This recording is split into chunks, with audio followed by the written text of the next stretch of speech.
this is Manindrabu from Batam.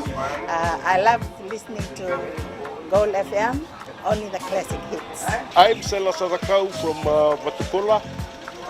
I only listen to Gold FM, only the classic hits. Gold Naka, I'm Vale and I'm working at Golden Grove Resort and I love listening to Gold FM because it plays a really wide range of classic music. I'm Saini Sakio from Kashmir Wotoka. I like Gold FM, but only the classic hits. Gold FM, only the classic hits.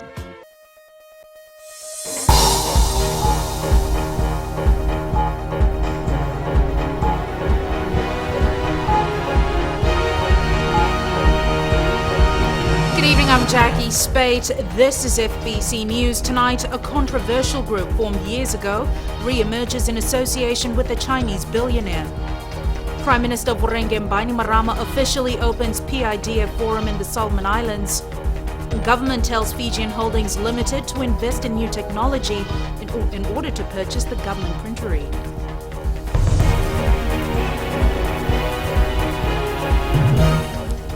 A controversial group formed years ago has re-emerged. The VT Landowners and Resource Association, formerly led by the late Ratu Osengavindi, is currently having ongoing negotiations with the Chinese billionaire. Ali Kimbia has the details. The VT Landowners and Resource Association is currently undertaking negotiations with a Chinese billionaire for the development of Itoke land. You can see that the billionaire is here, and this is an opportunity for us Fijians to be more developed and use our land as a source of income and build a better Fiji. This is a second move by the association to undertake a big development project, the first being a fraudulent scheme in 2007 with a certain foreign investor who was willing to donate a US $6 billion to establish an indigenous operated banking enterprise in Fiji. Now the group is again having discussions with another overseas billionaire who is promising assistance to Itoke landowners. This concept I want to implement to work together with my family member, my brother, my sister, okay?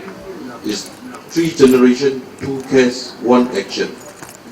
3 generation means last generation, this generation and next generation. The VT Landowners Association has stated that it has already bought land from TLTB for development. However, Lands Minister Mereseni Vuniwanga confirms to FBC News that she is not aware of any group called VT Landowners Association and there is no official confirmation of them buying state-owned land. Ali Kimbia, FBC News. Police Commissioner Brigadier General Sitiveni Ngilio has ordered a thorough investigation in regards to photos being circulated on social media about the alleged misconduct of officers who are part of Operation Davuraka. Brigadier General Ngilio says he has been alerted about the photos and has assured the public that an investigation will be carried out to determine what took place. He says that he stressed about the needs to respect the rights of suspects during an earlier visit to the operation team in Keasi, Navosa. He adds that any reports that will indicate otherwise will be dealt with accordingly. The police commissioner says he doesn't condone any of his officers abusing their powers and necessary disciplinary action will be taken against those who do. Prime Minister Vorenge Bainimarama has officially opened the Pacific Islands Development Forum in Honiara in the Solomon Islands. In his address, Bainimarama was adamant that there must be a commitment to temperature rise of only 1.5 degrees centigrade, as anything else would be unacceptable. Maggie Boyle with this report. The Prime Minister, in his opening address, commended the members of the barely 3-year-old forum. Our organisation is maturing rapidly, he said, with a membership that reflects the breadth and richness of Pacific Island cultures, economies and experiences. And we are also a political voice. In our short life so far, PIDF has established itself as a worthy and respected international institution that honestly represents the interests of its members to the world. Bainimarama called on participants to make PIDF more than a talk fest. We are here to work, to understand the difficult problems confronting us and to develop the most practical and immediate ways to solve them, he said. Concluding his address, Bainimarama reiterated his stance that in order for the Pacific to fight global warming, the temperature rise must be limited to 1.5 degrees centigrade because the 2-degree limit was inadequate and unacceptable. In another first, the chair position will be handed to the Solomon Islands, the first country to hold the chair besides Fiji. The two-day forum will conclude tomorrow. Maggie Boyle, FBC News. The newly constituted Public Accounts Committee is meeting with various ministries, offices and other departments this week to generally brief them of their audited accounts that is before the Parliament. As Akosita Tale reports, the committee is vigorously looking through the accounts to see whether the Auditor General's recommendations have been implemented. The Public Accounts Committee now have volumes of audited books from the Auditor General's report to intensively go through for the next several weeks. First on the list today was the Office of the Auditor General. PAC Chairman Ashnil Sudhakar says it is an open and transparent process. Looking through those accounts and reading the comments of the Auditor General and interviewing the different officers of those departments to see if the Auditor General's recommendations have been implemented, and if not, why not. The Ministry of Finance are expected to be briefed tomorrow, followed by FIRCA, the Reserve Bank of Fiji and the Fiji Independent Commission Against Corruption later in the week. What we are asking them, what we are inquiring of them is, these recommendations resulted from some finding that they made. So that's in the Auditor General's report. They explain their side. The person who will be called as a witness will explain his side. The committee will make a determination, and then all that content will go on the report. Sudhakar says the committee will look at the reports, deliberate on it, conduct assessments before a final report is compiled by the committee, which will then be made available to the public. Akosita Tale, FBC News. Government wants Fijian Holdings Limited to invest in new technology and technical development if it wants to buy the government printery. Minister for Economy Ayaz Said Qayyum says FHL will have to show it can take the printing process to another level if it wants to buy the asset in Vatuanga. Savara Tambua has more. The government wants FHL to enhance its proposal and include investment in new technology since most of its printing is outsourced. This was confirmed by Ayaz Said Qayyum during a business forum last Saturday when he noted ballot papers and copies of the Constitution were outsourced. There's a lot of opportunities, Chairman. I hope we can close this deal soon. But the only way we can close this deal soon is that if Fijian Holdings is very serious about investing in technology, you have to do that to take it up to the next speed, not just simply to buy the asset. But FHL CEO Nozab Farid says the company will have to confer with others first. We are in touch with our technical partners. It might take some time to come to some sort of a settlement, but we'll keep the media informed of what's happening. But to date, we have not received anything in writing from the government that we are the main contender. Over the past few years, the government has invited interested parties to express interest in purchasing the government printery, including its assets and contracted business. The printery serves cabinet, government ministries and departments as well as statutory authorities. Its printing tasks includes gazettes, supplements, bills, the Laws of Fiji forms and national exam papers. Sabera Tambua, FBC News. Coming up on FBC News, Northern Village rejoices with new water supply facility. And that time of the year is approaching as Suva gears up for the Hibiscus Festival. Stay with us.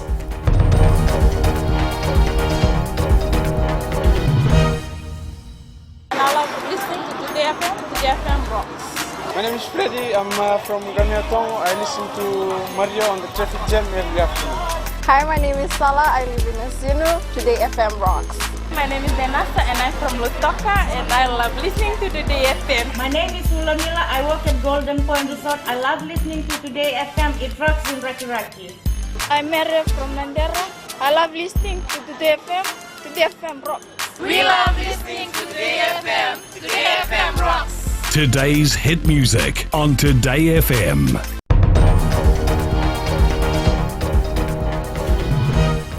Welcome back. This is FBC News. A small village in the upper Madawata region is rejoicing over the supply of water to their homes after over a decade.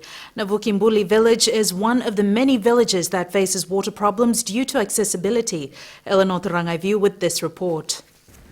Located about an hour's drive from Lambasa, Navukimbuli village is no stranger to water problems. Village headman Wilike Sangitha says It's a struggle their forefathers have had to live with many years ago. Water problem here in this village has plagued us for a very long time. It started from our ancestors' time and now to our time. During our younger days, we couldn't go to school when there was no water. After a couple of failed water projects, a new water source was located a few kilometers away from the village. Villager Osiam Beralobo says it's now over 10 years since the last water source ran dry. Some time ago, government did a water project using a water source from one of the hills this side, but it did not last long as the water source ran dry.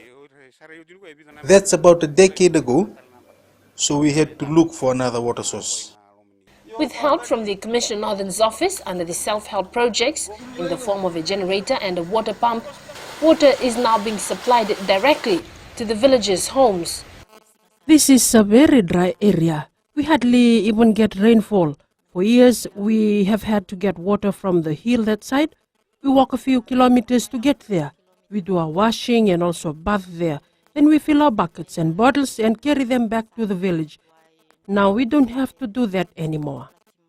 The water project at Nabukimbuli is one of over 30 projects under the self-help scheme that gets its funding from the Ministry of Provincial Development. Close to $350,000 was allocated for self-help projects in the Northern Division for 2016. Eleanor Turangiviu, FBC News. In the new budget, the Land Transport Authority was allocated $25.5 million to support and continue its ongoing and new programs in 2017. LTA Chief Executive Naisa Tunadeva says they're grateful for the grant. We intend to bring more cameras to assist us.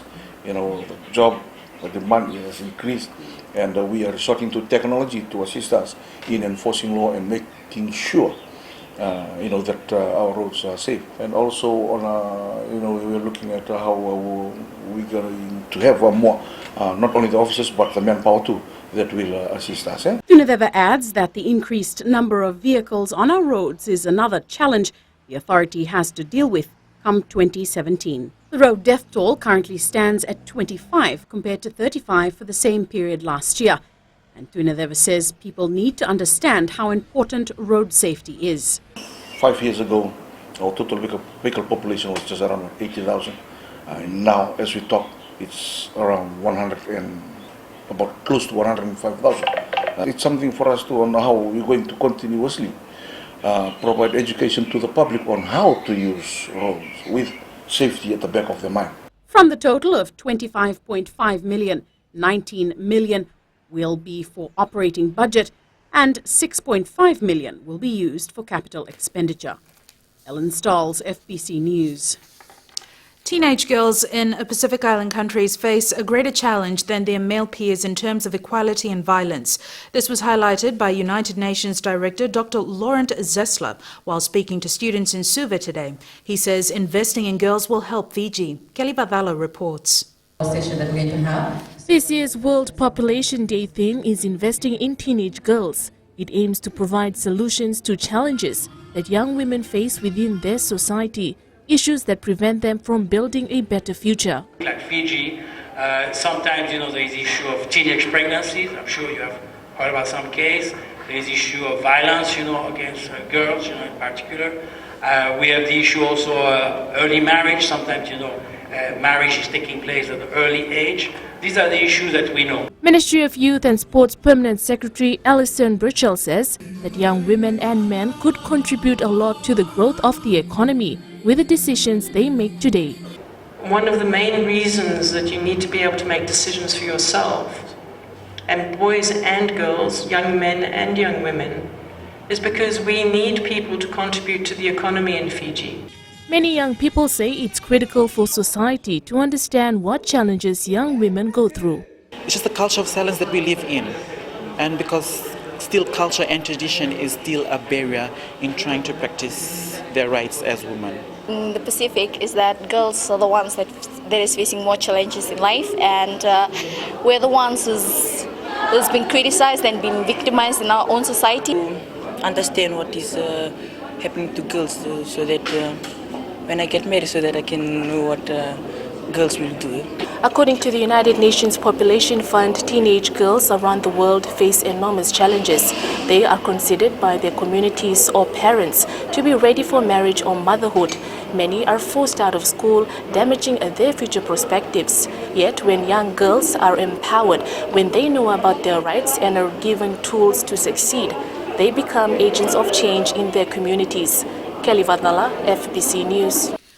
The Vodafone Fiji Hibiscus Festival aims to make this year more comfortable and enjoyable event with its new venue at Lavala Bay. Hibiscus Events Group Chairman Hridesh Prasad says preparation for the much-anticipated event is well underway with new activities and entertainment being planned. Kelly Vadala again with this report.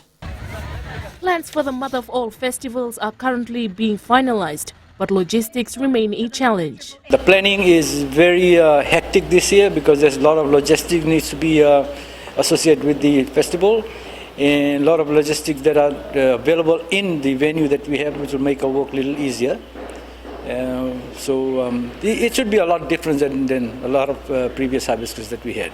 Prasad says they are bringing in more overseas entertainers, especially for the festival, and food stall spaces are being rented out at a fast pace. New inclusions are, we have Chinese Cultural Center will be bringing a 27-member team from China. We're also getting a Bollywood group from India, and they will be also here on Saturday. There is a guy who is bringing a new ride, but we still have to confirm our ground contractor yet. And about our stalls, flea market is already sold out. And we have 20 people more waiting. Food stalls, I think we have about 20 left out of 70 stalls. So the response has been very good though. I hope there's going to be a lot of entertainment, and the new venue, I'm looking forward to that too, because maybe we wouldn't have to go in gumboots. Basically the food, the rides, entertainment, good weather, and more entertainment from people. Food, I'm so looking forward for food. I love food, and I hope they said the rain doesn't spoil it. The Vodafone Fiji Hibiscus Festival will be on the 12th to the 20th of August at its new venue, the Vodafone Arena at Lavala Bay. Kelly Vadala, FBC News. A farewell ceremony was today held for a senior employee of the Fiji Broadcasting Corporation. FBC Sales and Marketing Director Jack Tedrick officially finishes his term with FBC on Thursday. He has been with the company for 2 years now. Tedrick plans to open up his own consultancy business in Fiji. The staff of FBC wished him well for his future endeavours. We turn to sports now. Jamie joins us. Nakatakian, good evening. Coming up, Talinga wants to continue dream run in 7's team. And Team Fiji gets another boost for Rio Olympics. This and more after the break.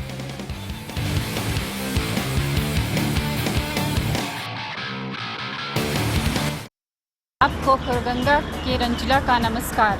Radio Fiji की सुंदर सुंदर यादों का खजाना एकदम बचपन के दिन याद करा देते हैं। हमारा नाम जोनी नायडू है, हम रहता है मलोरो में और हम टैक्सी ड्राइवर है। हम सब टाइम अपन टैक्सी में रेडियो फिजी सुनता प्रोग्राम। हम सिंगाटोका के हैं, हमारा नाम है रोजी, हम लोग यहाँ पे रेडियो फिजी 2 सुनता है। राम राम, मैं रेमस प्रसाद बोलता हूँ, तब होता हूँ कोई रहता हूँ। मैं जब भी सुना रेडियो फिजी 2 ही सुनता हूँ। रेडियो फिजी 2 देश की धड़कन।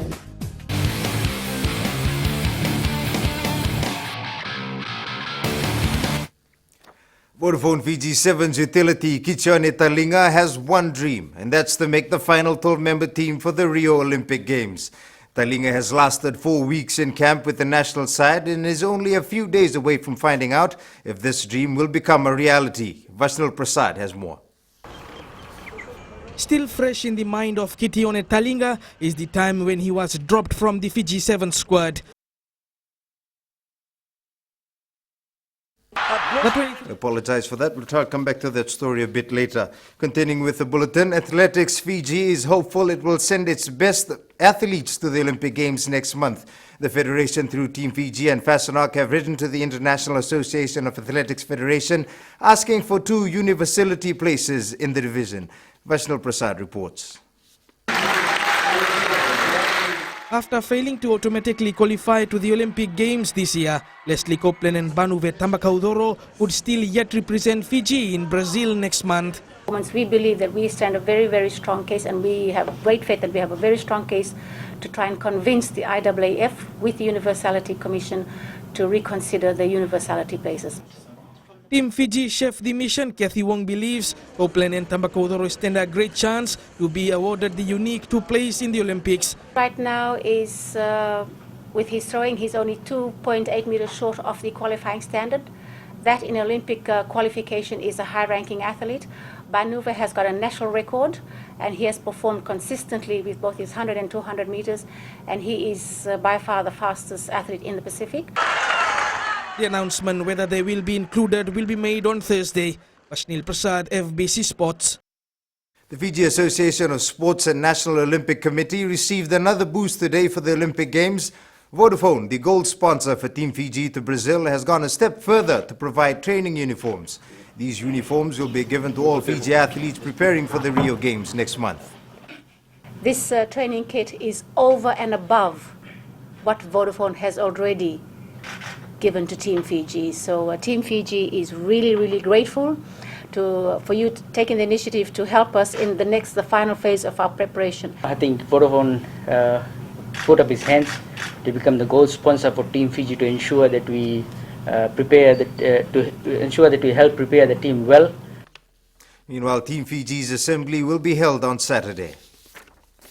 The Fiji Amateur Boxing Association is trying to get as many local boxing coaches as it can certified by the Amateur International Boxing Association. Meli Tavanga with the details. Representatives from the AIBA are in the country to hold a week-long International Boxing Association's Taiwan course with coaches around the Oceania region. This is to help coaches understand the rules that is governed by AIBA. The issue we have here in Oceania, and especially in Fiji, is the lack of qualified coaches.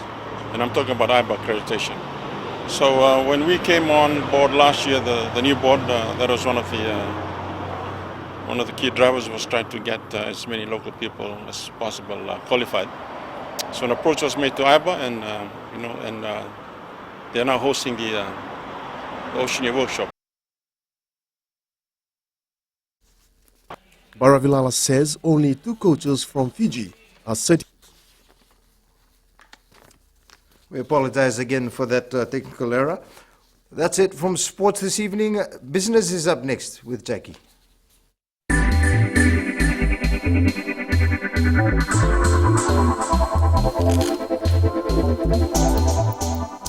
Minister for Economy Ayo Said Qayyum says the issue of low-income housing must be looked into before lifting of the rent freeze can be considered. Said Qayyum was replying to questions raised by the owner of Halaby Investments, Mark Halaby, who says the current rental freeze is affecting them. He says there is a demand for rental housing in Suva with the growth in the expatriate community and people in the high-income bracket. However, he says the first need is housing for low-income earners. The rent freeze has been in place for the past 9 years.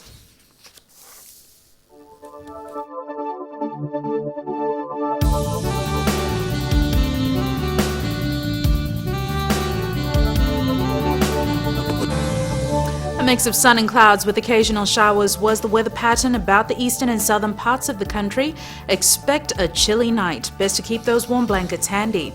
Looking at the temperatures, they were pretty much the same in most centres. Lambasa was the warmest at 33 degrees, while the rest of the major centres were cool in the higher 20s. Tomorrow will be much like today, mostly sunny with few early morning showers about the south. And the further outlook, we're looking ahead to Thursday. The sunny conditions will continue with occasional showers. At sea, southeast winds gusting up to 15 knots, moderate conditions. Recapping the main stories for tonight, a controversial group formed years ago has re-emerged in association with the Chinese billionaire. Prime Minister Burenge Bainimarama has officially opened the PIDF Forum in the Solomon Islands, and Fiji Sevens rep Kithione Talinga hopes to make the cut for the Rio Olympics. For these stories and others, you can tune in daily to our sister radio station Gold FM. We move on to our poll question for this week. We are asking, can the Fijiana win gold at the Rio Olympics? To answer, visit our FBC website www.fbc.com.fj to have your say. and we'll have the results from our poll question on Monday. Send us newsworthy pictures and videos on email citizenseyes@fbc.com.fj or share it with us via Facebook page, FBC News. And if you're on Twitter, follow and tweet us your news tips at FBC_news or simply hashtag FBC News. You can also find us on YouTube, FBC TV 2011. You've been watching FBC News. I'm Jackie Spade. Good night.